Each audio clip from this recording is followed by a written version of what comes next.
Жылдам хабарнама. Сәлеметсіздер ме достар, бізге жазылуды және де бір ғана лайк демесін басуды ұмытпаңыздар.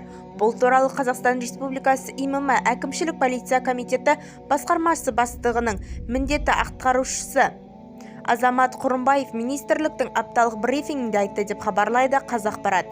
Әкімшілік құқық бұзушылықтар кодексінің жаңа нұсқауында ұсақ бұзақылық ұғымына қоғамдық орындарда балағат сөз айту, жеке тұлғаларды қорлау және оларды қысым көрсету, ғимараттарды, құрылыстарға, тұрғын үй жайларға, ортақ пайдалану орталарына, көліктегі және қоғам орындардағы мүліктерге нұқсан келтіру, айнымалы құрметсіздік білдіретін қоғамдық тәртіп пен жеке тұлғалардың тыныштығын бұзатын басқа да осындай әрекеттер жатады, деді Азамат Құрымбаев.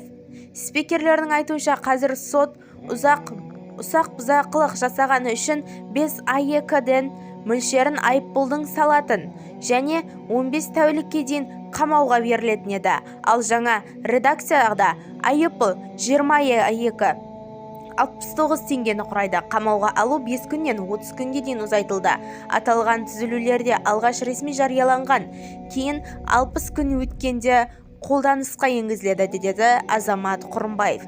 Биыл 3 қаңтарда еліміз президенті Қасым-Жомарт Тоқаев Қазақстан Республикасының қылмыстық және қылмыстық іс жүргізу кодексінің экономикалық құқық бұзушылық пен вандализм көріністері үшін жауапкершілікті күшейту мәселелері бойынша толығырақ енгізілу туралы Қазақстан Республикасы әкімшілік құқық бұзушылық туралы кодексінің экологиялық құқық бұзушылықтар мен вандализм көріністері үшін жауапкершілікті күшейту мәселелері бойынша өзгерістер мен толықтырулар енгізу туралы заңға қол қойды.